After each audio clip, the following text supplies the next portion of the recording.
আমরা সকলে জানি 5ই আগস্ট 24 বাংলাদেশ নতুন পথে যাত্রা শুরু করেছে। আমাদের শহীদগণ অঙ্গ আহতের আত্মত্যাগ একটি নতুন বাংলাদেশ উপহার দিয়েছে, যার লক্ষ্য ছিল বাংলাদেশে ন্যায় বিচার সুশাসন প্রতিষ্ঠিত হবে, শাসন ব্যবস্থায় স্বচ্ছতা জবাবদিহিতা নিশ্চিত করা হবে। সেই সময় থেকেই অন্তর্বর্তীকালীন সরকার এবং বাংলাদেশের ফ্যাসিবাদ বিরোধী সকল রাজনৈতিক দল প্রতিশ্রুতিবদ্ধ হয়েছিল জাতির কাছে। তার প্রথম ছিল সংস্কার করা হবে, গণহত্যার বিচার হবে, সুষ্ঠু নির্বাচন হবে। করোনা বা যে কোনো ভাইরাসের এগেইনস্টে ফাইট মানি ব্যাকট্রলের লেফট রাইট। 12 ফেব্রুয়ারি 26 সালে নির্বাচন হয়েছে। সেই নির্বাচনেরও প্রতিশ্রুতি ছিল সংস্কার এবং বিচার। একই দিনে গণভোট হয়েছে। সেই গণভোটে 48টি সাংবিধানিক বিষয়ে সংস্কারের পক্ষে জনগণ রায় দিয়েছে। দুর্ভাগ্যজনক হল সত্য, আমাদের যে প্রতিষ্ঠিত নির্বাচন, সুষ্ঠু নির্বাচনের কথা বলা হয়েছিল, জাতিকে স্বপ্ন দেখানো হয়েছিল, সেই স্বপ্ন পূরণ হয়নি। ইলেকশন ইঞ্জিনিয়ারিং এর মাধ্যমে বর্তমান বিএনপি ক্ষমতায় এসেছে। আসার পরে বিচারের কাজ ধীর স্থির করা হয়েছে।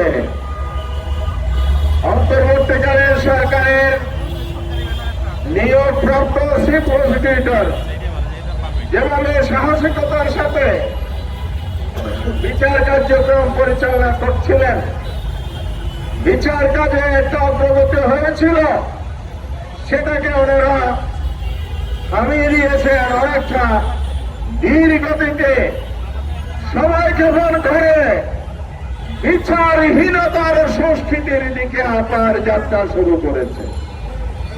আজকের এই সমাবেশ থেকে আমরা বলতে চাই, বিএনপি যদি দলীয় প্রসিকিউটর নিয়োগ করে এই বিচার কার্যক্রমকে ব্যাহত করা এবং ধীরগতি ও সময়ক্ষেপণের মাধ্যমে বিচার কাজ বিলম্বিত করার হাতে, তাহলে জনগণ মনে করবে আপনারা ইলেকশন ইঞ্জিনিয়ার শুধু করছেন না, তিনটে প্রতিশ্রুতি যে ছিল নির্বাচন সংস্কারের বিচার, সংস্কারের ক্ষেত্রেও আপনারা একই ইঞ্জিনিয়ারিং এর পদ্ধতি করেছেন, সংস্কার পরিষদের শপথ নেন নাই।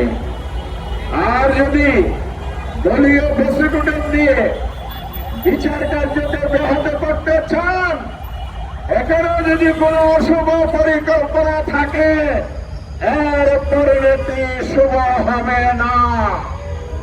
কারণ এদেশের জনগণ আর সেই ফ্যাসিবাদের আমলে গুম খুন হত্যাকাণ্ডের বিচার না করে ক্ষমতায় টিকে থাকতে কাউকে দেবে না। সেই পথে যদি যান, তাহলে আমরা স্পষ্ট বলতে চাই, বর্তমান বিচার প্রক্রিয়ার মধ্যে যারা আছেন, বিশেষ করে দলীয় প্রসিকিউটর বৃন্দকে বলতে চাই, চলে বলে কৌশলে যদি অপব্যবস্থা চালান, জনতার আদালতে আপনাদের বিচার হবে, বিচারের কাঠে আপনাদেরকে দাঁড়াতে হবে। সুতরাং আজকে যে আমরা স্মারকলিপি প্রদান করছি, সেই স্মারকলিপিকে আমলে নেবেন এবং দ্রুত এই বিচার কার্যক্রম সম্পন্ন করে ফ্যাসিবাদের যে মূল নায়ক, যার সবকিছু আইনের ঊর্ধ্বে জবাবদিহিতার ঊর্ধ্বে ছিল, যার কারণে বাংলাদেশে ফ্যাসিবাদ কায়েম হয় নাই, মানুষগুলো মানুষে পরিণত হয়েছিল, খুন খারাপে ঘুম আয়নাগরের জন্ম দিয়েছিল। সেই জায়গা থেকে দেশকে ফিরিয়ে আনতে হবে। এজন্য আজকে শহীদের মা বাবা, পরিবার, আহত পঙ্গুদের আর্তনাদ শুনুন এবং বিচার কাজ দ্রুত সম্পন্ন করে ফ্যাসিবাদের মূল নায়ক শেখ হাসিনাকে দেশে ফিরিয়ে আনতে হবে। আওয়ামী লীগকে বিচারের মুখোমুখি করতে হবে এবং ফ্যাসিবাদের যত দোষর ছিল তাদের সবাইকে আইনের আওতায় এনে সর্বোচ্চ শাস্তি নিশ্চিত করতে হবে।